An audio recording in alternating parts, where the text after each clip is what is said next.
I need you to understand the process. When somebody applies for construction to build a house, the technical issues are looked at by what we call the Urban Planning Technical Committee. And the submission is done by professionals. So you have your architect, you have your engineers, you have your quantity surveyors, and they sign what we call an indemnity. Because sasa leo umeshapatiwa ruhusa ya kujenga, county haitakuwa nayo kila siku. Ukikoroga tunakuja, hapana. But those people who are professionals, who are registered by the professional bodies, sign an indemnity to ensure that quality standards are maintained. And so that's why we asked, even in South Sea, for prosecution of those people who signed, that at every stage of the building, they'll make sure the right materials are used. There's one that collapsed in Karen. They were doing a slab supported by bamboo. That one you cannot blame the county. Because the county won't be with you in every building. Ukikoroga leo, ukiongeza sijui chuma. No. We must all take responsibility. It's very easy to blame the county, but it is not the truth. Every single step, how our construction is. Hatuwezi kuja ile siku unaweka dirisha, ile siku unatafuta mlango. No.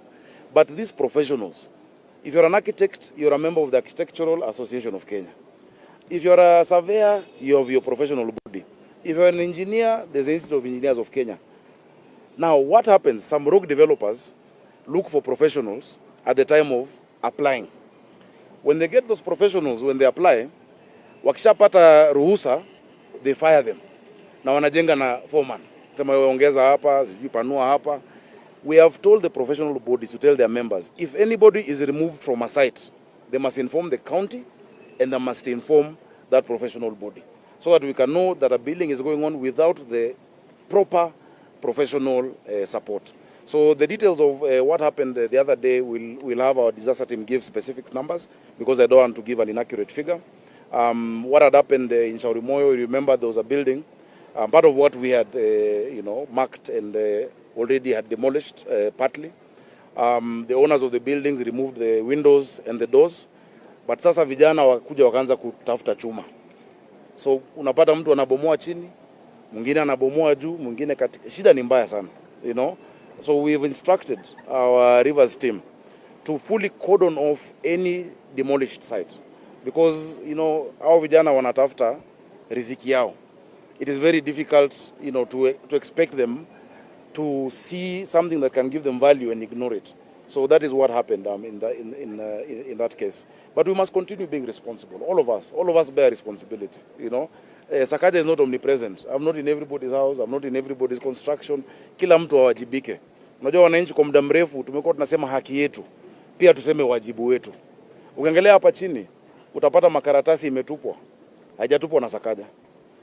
Look at the dumping that we are doing illegally. Look at the structures that are putting in the wrong place. We as Kenyans need to stand up and also be responsible. The county will do its part. The national government will do its part. But even us, we must look at ourselves. Are you doing the right thing?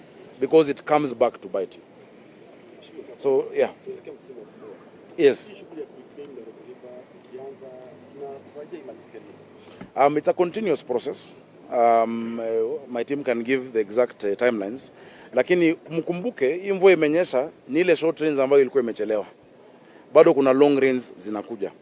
Ndio maana tumedeploy hizi timu zetu kila mahali katika jiji la Nairobi. Mtaenda muwaone na tuwapatia hiyo orodha. Ili wakati wa ile mvua mrefu ama inaitwa long rains, wakati tuwe in a better position.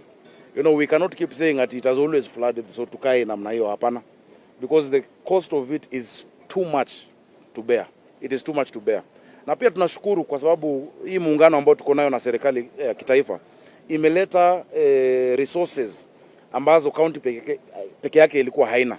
On our own, for instance, the project we're doing on the river, that project is worth 50 billion shillings.